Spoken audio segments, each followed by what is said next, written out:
Good evening, students. Last time we discussed basic of probability. In this video we start exercise 15.1 and first question यहाँ पे 15.1 का है complete the following statement. In statement को हमें complete करना है.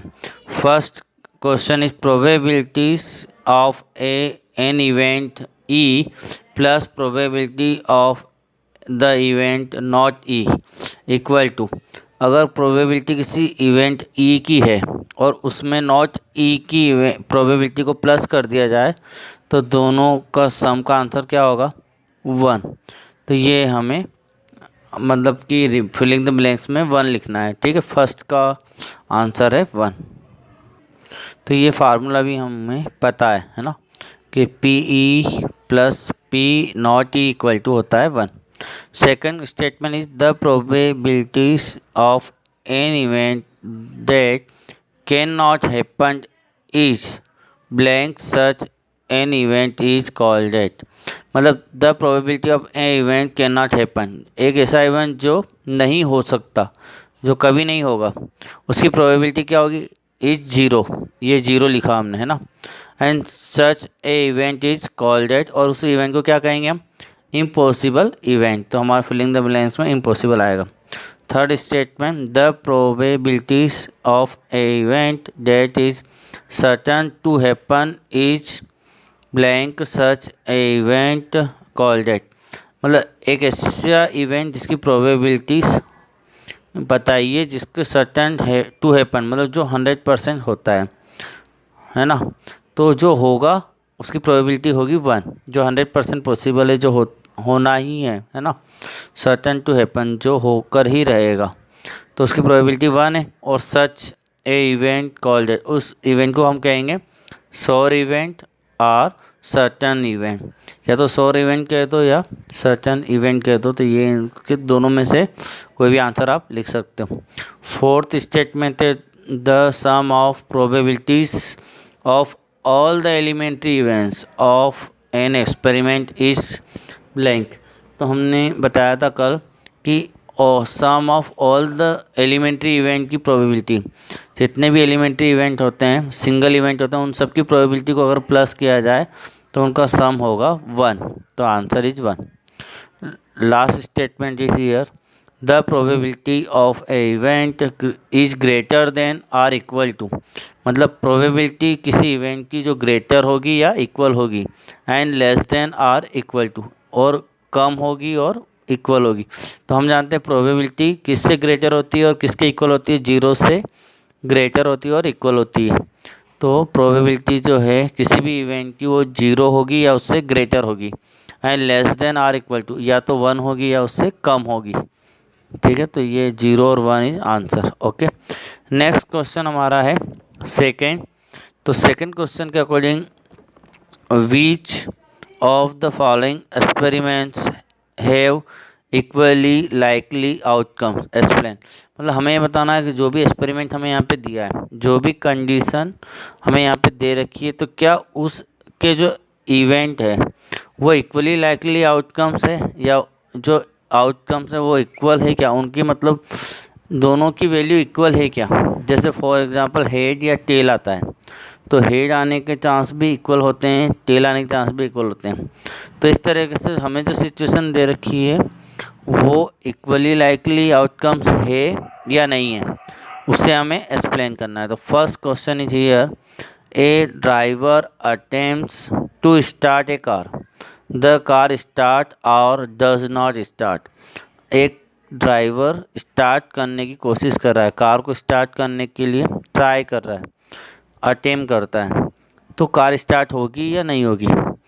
तो इस वाले में कार स्टार्ट जब वो कोशिश कर रहा है तो स्टार्ट नहीं होने के बहुत सारे रीज़न हो सकते हैं। ठीक है, पेट्रोल ख़त्म हो गया है, इंजन में कोई प्रॉब्लम्स है, ठीक है, या चाबी उसके पास किसी और कार की है या किसी गाड़ी की है, उसकी वो स्टार्ट तो करना चाहता है लेकिन कार स्टार्ट होगी या नहीं होगी। तो नहीं होने के सर्कमस्टांसेस अलग अलग है, ठीक है, वो परिस्थिति पे डिपेंड करता है। मतलब कि स्टार्ट होने के चांस और नॉट स्टार्ट होने के चांस की इक्वल कंडीशन नहीं है। एक परिस्थिति ऐसी नहीं है कि स्टार्ट हो ही जाएगी या नहीं होगी, उसमें स्टार्ट नहीं होगी तो उसके रीज़न भी अलग अलग है, ठीक है, और स्टार्ट होगी तो उसका तो एक ही रीज़न स्टार्ट होना है, चलानी है कार, है ना, लेकिन स्टार्ट नहीं होगी तो अलग। तो इसलिए इसको हम एक्सप्लेन करते हैं। फर्स्ट का जो आंसर हमारे पास आ रहा है, the outcome is not equally likely because when there is some defect the car does not start. मतलब कुछ डिफेक्ट आ सकते हैं जिससे कि कार स्टार्ट ना हो, तो ये इक्वली लाइकली इवेंट या आउटकम्स नहीं है। तो फर्स्ट वाले का तो नॉट में आंसर है, ठीक है। सेकंड वाला देखते हैं हम। सेकंड है, the player attempts to shoot a basketball, she he shoot or misses the shot. तो वो शॉट मिस करेंगे या नहीं करेंगे, इसके बारे में हमारा ये क्वेश्चन है। तो आंसर हम देंगे, तो सेकंड वाले में भी इक्वली लाइकली इवेंट नहीं है, आउटकम्स नहीं है। क्यों? रीज़न है, the outcome is this situation is not equally likely because the outcomes depend on many facts such quality of the gun, training of the player etc। तो मतलब कि equal इसलिए नहीं है इक्वली आउटकम्स क्योंकि प्लेयर जो खेल रहा है उसकी ट्रेनिंग सही है या नहीं, वो अच्छा प्लेयर है या नहीं, उससे खेलना भी आता है नहीं है, उस पर भी डिपेंड करेगा, या जिस गन का यूज़ कर रहा है उसकी क्वालिटी पर भी डिपेंड करेगा। तो वो शूट कर पाएगा या नहीं कर पाएगा, इसके लिए वो हम कंफर्म नहीं है ना कि वो इक्वल चांस है या नहीं दोनों चीज़ का। जब दोनों ही चीज़ इक्वल चांस होता है तो वहाँ पे इक्वली लाइकली इवेंट होता है, तो यहाँ पे ज़रूरी नहीं है। थर्ड वाला क्वेश्चन देखते हैं, सिचुएशन देखते हैं उसकी क्या सिचुएशन है। थर्ड कंडीशन है, a try is made to answer a true false question, the answer is right और रॉन्ग। मतलब ट्राई कर रहा है ट्रू फॉल्स क्वेश्चन के आंसर देने का, या तो ट्रू लिखेगा या फॉल्स, तो राइट भी हो सकता है और रॉन्ग भी हो सकता है। तो इसमें तो कोई कंडीशन ही नहीं बन रही ना, अगर आपको पता है तो आप ट्रू लिख दो, नहीं तो फॉल्स लिख दो, या फॉल्स या ट्रू दोनों में से एक आंसर आपको देना है, कोई और चॉइस है नहीं। तो यहाँ पे इक्वल चांस है, वो सही भी आ सकता है आंसर और गलत भी हो सकता है, तो यहाँ पे इक्वल लाइकली आउटकम पॉसिबल है। तो आंसर लिखेंगे हम थर्ड वाले का। थर्ड का आंसर है, the outcome in this situation are equally likely because outcome in this trial the answer right और wrong, one out of the two and both have equal chance to happen. मतलब कि यहाँ पे अगर आप right wrong में answer दे रहे हो तो दोनों में से एक चांस सही होगा, मतलब या तो राइट होगा या रॉन्ग, तो दोनों के आने का क्या है, इक्वल चांस है, इसलिए यहाँ पे इक्वल लाइकली आउटकम पॉसिबल है। थर्ड वाले का आंसर यस में आएगा। फोर्थ वाला है, a baby is born it is a boy or girl. जब एक बेबी जन्म ले रहा है तो गर्ल भी हो सकता है और बॉय भी हो सकता है, तो ये तो इक्वल चांस है। मतलब हमें पहले से थोड़ी पता है कि बॉय है या गर्ल्स है, तो हम उसको क्लियर 100% जब होगा तभी पता चलेगा, और कुछ भी हो सकता है, गर्ल्स भी हो सकता है, बॉयज भी हो सकता है। तो यहाँ पर ये भी आंसर यस में आएगा, तो हम लिखेंगे आंसर इसका fourth, the outcome in this situation are equal likely because a baby is born can be either a boy or girl। मतलब जब वो बॉर्न होगा तभी तो हमें पता चलेगा कि वो गर्ल्स भी हो सकता है और बॉय भी हो सकता है। तो ये हमारे फोर्थ के आंसर हो गए। तो आप इन सभी का आंसर आप स्क्रीनशॉट ले लीजिए और लिख लेना, ठीक है बच्चों। अब थर्ड क्वेश्चन करते हैं। तो third question is here, why is tossing a coin consider to a fair way of deciding which team should get the ball at the beginning of the football game. मतलब toss से ऐसा decide क्यों किया जाता है कि कौन सी टीम बॉल को स्टार्ट करेगी, बिगिनिंग करेगी फुटबॉल गेम के अंदर। ठीक है, तो कौन सी टीम स्टार्टिंग करेगी फुटबॉल गेम के अंदर, वो टॉस से ही डिसाइड क्यों करते हैं, कॉइन से ही डिसाइड क्यों करते हैं। तो हम आंसर देंगे when we toss a coin, जब हम कॉइन को टॉस करते हैं, कॉइन का जब टॉस होता है, the outcome head and tail are equally likely. तो हेड और टेल आने के जो चांस है वो इक्वल है, इक्वल लाइकली है। So the result of an individual coin toss in completely unpredictable. तो जो टॉस होता है वो अनप्रिडिक्टेबल, मतलब हेड भी आ सकता है, टेल भी आ सकता है। कंफर्म नहीं कर सकते हैं कि ज़्यादा चांस हेड आने का या टेल आने का, कुछ भी हो सकता है, उसका पहले से हम अंदाज़ा नहीं लगा सकते हैं। तो इसलिए हम टॉस करके डिसाइड करते हैं कौन सी टीम स्टार्ट करेगी। तो इक्वल चांस होने का, इक्वली लाइकली इवेंट होने के कारण हम कॉइन का यूज़ करते हैं। तो ये हमें आंसर देना है, तो आप इस आंसर को भी नोट कर लीजिएगा। फोर हमारे पास है, which of the following can not be the probability of a event. मतलब कौन सी प्रोबेबिलिटी किसी इवेंट की पॉसिबल नहीं है। क्या ये फर्स्ट वाला आंसर पॉसिबल है, क्या बी वाला आंसर पॉसिबल है, सी या डी। कोई एक आंसर ऐसा है जो पॉसिबल नहीं है। तो हम जानते हैं प्रोबेबिलिटी क्या होती है, 0 से 1 होती है, या 0 और 1 के बीच में होती है ना। तो हम ए वाला ऑप्शन देखते हैं, 2/3 मीन्स अगर हम 3 का डिवाइड 2 में करेंगे तो इसका आंसर डेसिमल में आएगा 0.6 समथिंग। तो 0.6 मतलब वो 0 से तो बड़ा है, 1 से छोटा है, तो ये तो हो सकता है, 2/3 आंसर आ सकता है। ठीक है, और बी वाला ऑप्शन जो हमारे पास है यहाँ पर -1.5 है। तो प्रोबेबिलिटी 0 से कम नहीं हो सकती, 0 से ज़्यादा होती है। तो माइनस का जो आंसर है वो 0 से छोटा आ रहा है। तो बी वाला ऑप्शन रॉन्ग है, मतलब ये नहीं हो सकता है। तो हमारा आंसर हमें मिल चुका है, लेकिन फिर भी हम ट्राई करते हैं। सी वाला 50%। अब आप कहोगे सर 1 से ज़्यादा भी तो नहीं होती, फिर भी ये 15 हो रहा है। तो 15 हो रहा है तो 1 से ज़्यादा नहीं हो सकती, लेकिन आप देख नहीं रहे हैं, इसको परसेंटेज में लिखा है ना बच्चों। तो परसेंटेज का जब सिंबल हटाएंगे तो अपॉन में क्या आएगा, 100 आएगा। और जब 15/100 आएगा तो उसको हम डेसिमल में चेंज करेंगे तो क्या बनेगा, 0.15।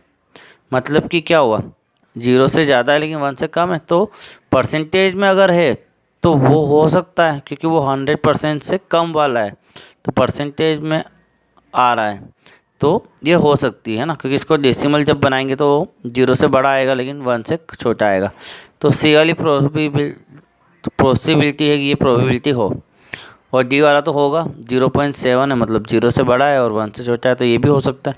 तो माइनस नहीं हो सकता, तो ऑप्शन बी इज करेक्ट। ठीक है, ऑप्शन बी एस सी जो हमें क्वेश्चन पूछा था उसका आंसर ऑप्शन बी है। तो हम लिखेंगे the value of probability of an event can not be negative or greater than 1। Negative भी नहीं हो सकती और ग्रेटर देन 1 भी नहीं हो सकती। So the correct option is B. तो करेक्ट ऑप्शन जो हमारा है वो बी है। नेक्स्ट फिफ्थ क्वेश्चन देखिए बच्चों। फिफ्थ क्वेश्चन है हमारे पास, if PE equal to 0.05 what is the probability of not E. तो एक फार्मूला हमने कल मतलब कि बेसिक ऑफ प्रोबेबिलिटी में बताया था प्रीवियस वीडियो में कि PE plus P0E equal to होता है 1। तो हमने ब्लैंक में भी फर्स्ट जो ब्लैंक देखा था अभी वही फार्मूला हमने देखा हुआ है। तो अब हमें यहाँ पे क्या निकालना है, P तो गिवन है और P0E निकालना है। तो नॉट ई निकालना है, मतलब क्या होगा, 1 में से माइनस करेंगे PE को, ये फार्मूला होता है। तो P गिवन है तो 1 माइनस 0.05। तो डेसिमल को आपको माइनस करना आता होगा, 1 के पीछे क्या माने, डेसिमल मान लेंगे, और डेसिमल के नीचे डेसिमल लिखकर अरेंज करके फिर उसको माइनस करेंगे तो हमारे आंसर आएंगे 0.95। तो ये हमारा क्वेश्चन नंबर 5 भी कंप्लीट हो गया। अब क्वेश्चन नंबर 6 सॉल्व करते हैं। क्वेश्चन नंबर 6 है, ए bag contains lemon flavour candies only, मतलब एक बैग के जो अंदर जो कंटेंट रखा हुआ है, जो भी कैंडीज है वो लेमन फ्लेवर की है और किसी भी फ्लेवर की नहीं है।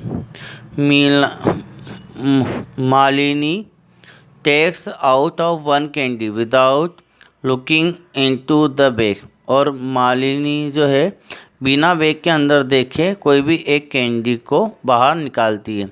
What is the probability that she takes out, तो क्या प्रोबेबिलिटी आएगी जो उसने बाहर निकाली है। नंबर 1 फर्स्ट हमें निकालना है N orange flavoured candy, orange flavour candy की क्या प्रोबेबिलिटी आएगी, और ए लेमन फ्लेवर्ड कैंडी, और लेमन फ्लेवर की कैंडी की क्या प्रोबेबिलिटी आएगी वो हमें बताना है। तो 6 के फर्स्ट जिसमें कि ऑरेंज फ्लेवर्ड कैंडी के बारे में बताया, तो उसकी प्रोबेबिलिटी क्या होगी, 0 होगी। तो P = 0 because bag contains only lemon flavoured candy, मतलब बैग में केवल लेमन फ्लेवर कैंडी जो है वो है, इसलिए प्रोबेबिलिटी 0 हो गई किसकी, ऑरेंज फ्लेवर की। तो फर्स्ट का आंसर प्रोबेबिलिटी = 0। सेकेंड जिसमें प्रोबेबिलिटी किसके लिए निकालनी है, लेमन फ्लेवर कैंडी, तो उसकी प्रोबेबिलिटी क्या होगी 1, क्योंकि जब मालिनी निकालेगी तो सारी लेमन है तो आना ही है, तो लेमन ही आएगा, तो इसलिए उसकी प्रोबेबिलिटी श्योर इवेंट की हो गई है, उसमें 100% इवन पॉसिबल लेमन ही आएगा और कोई आ नहीं सकता, तो वो श्योर इवेंट हो गया, तो प्रोबेबिलिटी 1 हो गई। और यहाँ पे इम्पॉसिबल इवेंट था, ऑरेंज है ही नहीं तो आएगी कहाँ से, इसलिए 0 प्रोबेबिलिटी आ गई। तो because all the candies in bag lemon flavoured, तो इसलिए प्रोबेबिलिटी = 1। तो ये बस आंसर हमें लिखना है, एक लॉजिकल क्वेश्चन थे।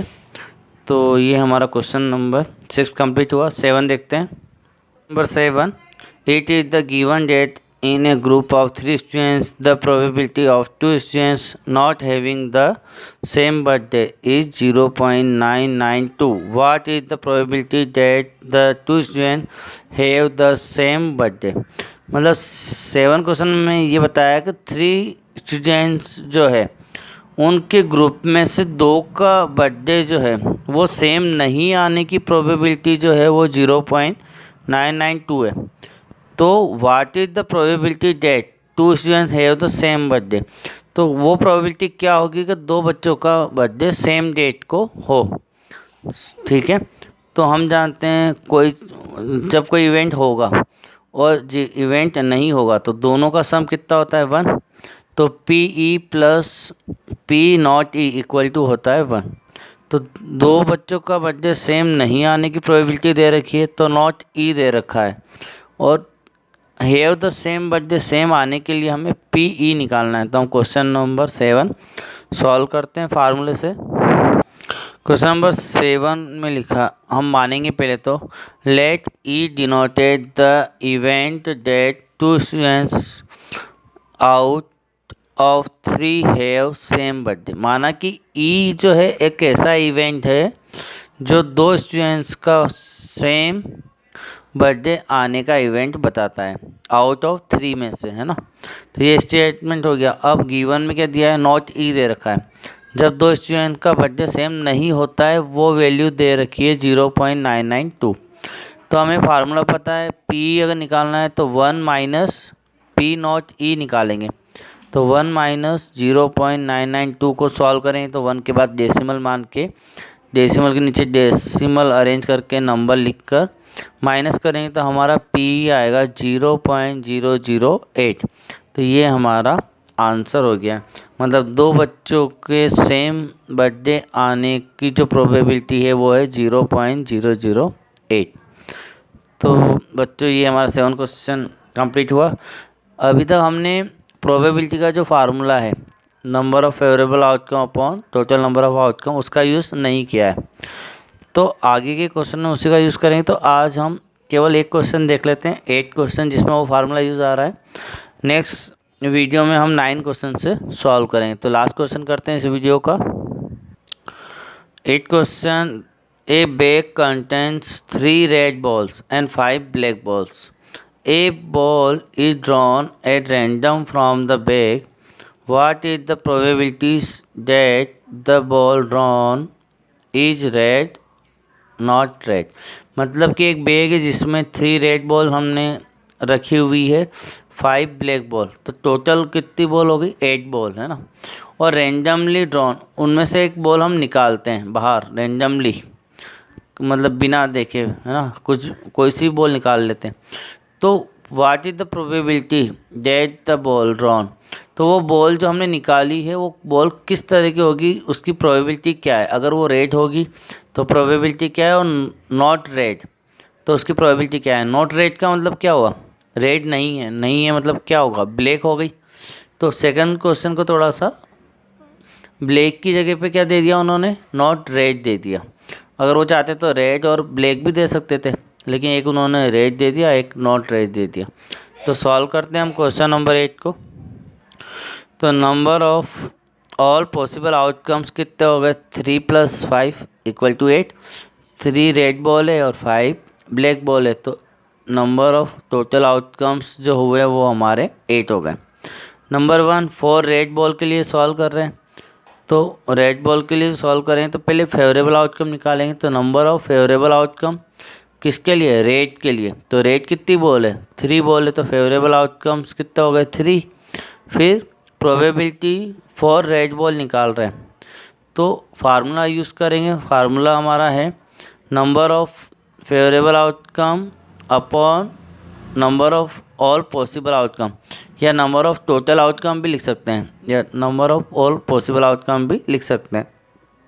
तो पी रेड बॉल फेवरेबल कितने हैं? 3, और टोटल कितने हैं? 8, तो 3/8, इससे हम कट नहीं कर सकते, तो ये आंसर हो गया 4 रेड बॉल के लिए। अब सेकंड क्वेश्चन हमारा जो था इसमें 4 नॉट रेड। नॉट रेड मतलब क्या हुआ? रेड नहीं है, नहीं है तो मतलब वो कौन सी बॉल है? ब्लैक। तो पॉसिबल आउटकम टोटल आउटकम तो वही रहेंगे, नंबर ऑफ टोटल आउटकम तो 8 रहेंगे, तो उसको हमने वन टाइम हमने लिख लिया है उसको, है ना, बार बार नहीं लिखेंगे। अब सेकंड पार्ट में केवल फेवरेबल लिखेंगे। तो नंबर ऑफ फेवरेबल आउटकम = 5। 5 क्यों आया? क्योंकि 3 रेड है, बाकी 5 ब्लैक है। तो नॉट रेड, नॉट रेड मतलब जो रेड नहीं है, जो रेड नहीं है वो कौन, कितने बॉल हैं? तो वो बॉल है 5, क्योंकि वो 5 क्या? ब्लैक है, रेड तो है ही नहीं, तो यहाँ पर 5 फेवरेबल हो गया। पी नॉट रेड बॉल के लिए निकालें तो number of favourable outcome upon number of total outcomes, या number of all possible outcome. तो नॉट रेड बॉल के लिए क्या आया? 5/8, ये कैंसिल नहीं होगा, 5 और 8, तो यही हमारा आंसर हो गया। तो बच्चों फार्मूले से हमने एक ही क्वेश्चन हुआ है आज, बाकी सारे क्वेश्चन लॉजिक और एक अदर फार्मूला जो था PE + PE नॉट E = 1, उससे किया है। तो नेक्स्ट क्वेश्चन जो है 9th वाला, या उसके आगे के जो क्वेश्चन है वो नेक्स्ट वीडियो में हम डिस्कस करेंगे। फिर पढ़ाई करते रहें। Thank you very much.